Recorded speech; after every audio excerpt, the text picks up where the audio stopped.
क्या आप जानते हैं कि भगवान श्री कृष्ण की द्वारका नगरी केवल एक बार नहीं बल्कि 2 बार समुद्र में समा गई थी? ये केवल कोई पौराणिक कथा नहीं है, बल्कि इसके प्रमाण खुद समुद्र की गहराइयों में आज भी मौजूद है। क्या ये ईश्वर की लीला थी? क्या ये एक श्राप था, या फिर विज्ञान की दृष्टि से कोई बड़ा भूकंप या प्राकृतिक आपदा? आइए आज की इस रहस्यमयी यात्रा में हम जानते हैं क्यों डूबी द्वारका नगरी, और वो भी 2 बार। जब भगवान श्री कृष्ण ने मथुरा छोड़ी तो उन्होंने समुद्र के किनारे एक भव्य नगरी की स्थापना की, द्वारका।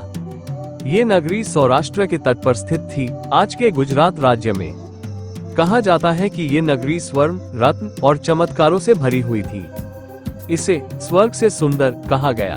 भगवान श्री कृष्ण ने समुद्र देवता से 12 योजन भूमि, लगभग 96 किलोमीटर मांगी और फिर उस पर एक अत्यंत वैभवशाली नगर का निर्माण करवाया। इसी द्वारका में भगवान श्री कृष्ण ने अपने जीवन के अंतिम दिन बिताए। महाभारत युद्ध के बाद यदुवंशियों में आपसी कलह शुरू हो गई। एक दिन प्रभास क्षेत्र में यदुवंशी एक दूसरे से लड़ पड़े और ये लड़ाई इतनी भयावह थी कि यदुवंश लगभग समाप्त हो गया। भगवान श्री कृष्ण ने जब देखा कि उनका वंश समाप्त हो चुका है तो उन्होंने पृथ्वी से प्रस्थान करने का निर्णय लिया। जैसे ही भगवान श्री कृष्ण ने देह त्यागी, द्वारका नगरी में भूकंप आया और समुद्र की लहरें तेज होने लगी। द्वारका नगरी धीरे धीरे समुद्र में समा गई। ये पहली बार था जब द्वारका डूबी। भागवत पुराण, महाभारत और विष्णु पुराण तीनों ग्रंथ इस घटना की पुष्टि करते हैं। 2001 में भारतीय पुरातत्व विभाग और समुद्री वैज्ञानिकों की टीम ने गुजरात के तट पर समुद्र के अंदर एक प्राचीन नगर के अवशेष पाए। ये अवशेष समुद्र तल से लगभग 40 मीटर नीचे स्थित है। यहाँ से पत्थर की दीवारें, रास्ते और मंदिरों की संरचनाएं मिली। कुछ कार्बन डेटिंग रिपोर्ट्स बताती हैं कि ये नगर कम से कम 9000 साल पुराना हो सकता है। क्या यह वही द्वारका थी जिसकी बात हमारे ग्रंथों में होती है?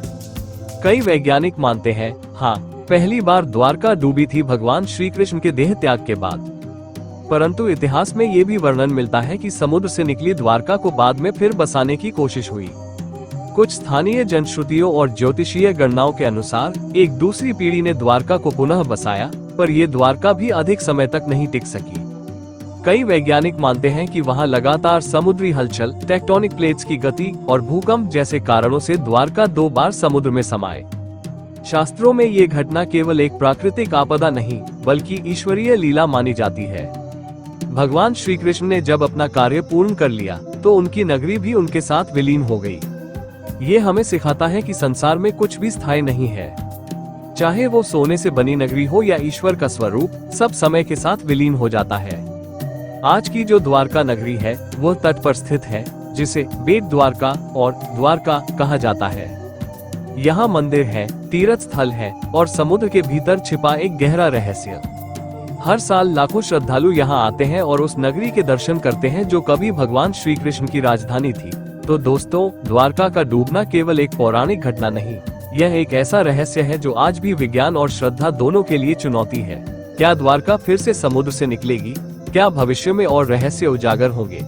इस रहस्य को और जानने के लिए जुड़े रहिए हमारे साथ। और अगर आप भी भगवान श्री कृष्ण की इस लीला को अद्भुत मानते हैं तो इस वीडियो को लाइक, शेयर और कमेंट जरूर करें।